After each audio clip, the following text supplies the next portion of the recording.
He said, I will get married and I will have children, and there will be a book written about my life and about my experiences, and that I will be healed and I will have life, a full life. And 2 to 4 years to live, those things just sounded impossible. This is my story of hope. When God throws you a curveball. My name is Quentin Jonk, and this is my story. God changed my life, and I served Him 100%, but I only did it for a while because, when you start following Christ, you need people around you. And I fell back into my old life. And I tried to, that voice that just never stops speaking, that Holy Spirit just keeps on speaking into your mind all the time. And I tried to flush it with alcohol and everything that I thought was going to bring me happiness, and but the voice just didn't stop.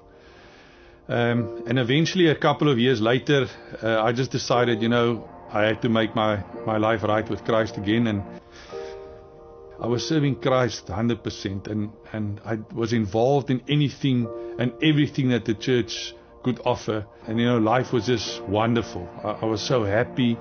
It was something that I've missed my whole life. I had to do a blood test and for the insurance, and I had to go and see the doctor, and I just knew inside something was wrong. And he told me I was HIV positive.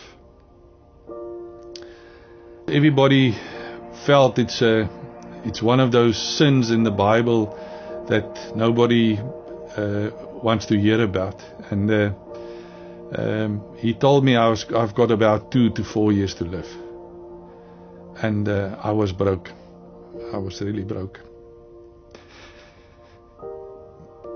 I felt that, I make my life right and everything was just going so great. Why did this have to happen? We were just praying because we didn't know what else to do. The amount of emotions that goes through, and you still have to go on with life. I didn't feel like living anymore, and nothing in life actually mattered. But I think the one thing that I had that a lot of people don't have is I had family. I had church family that really supported me, that stood by me, that walked the road with me. I don't know if it was possible. I'd probably be dead, committed suicide or something like that.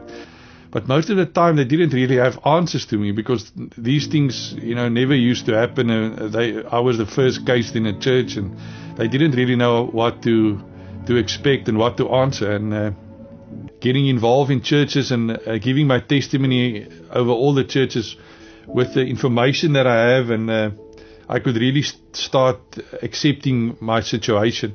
I think when the acceptance started happening, then you can really start living.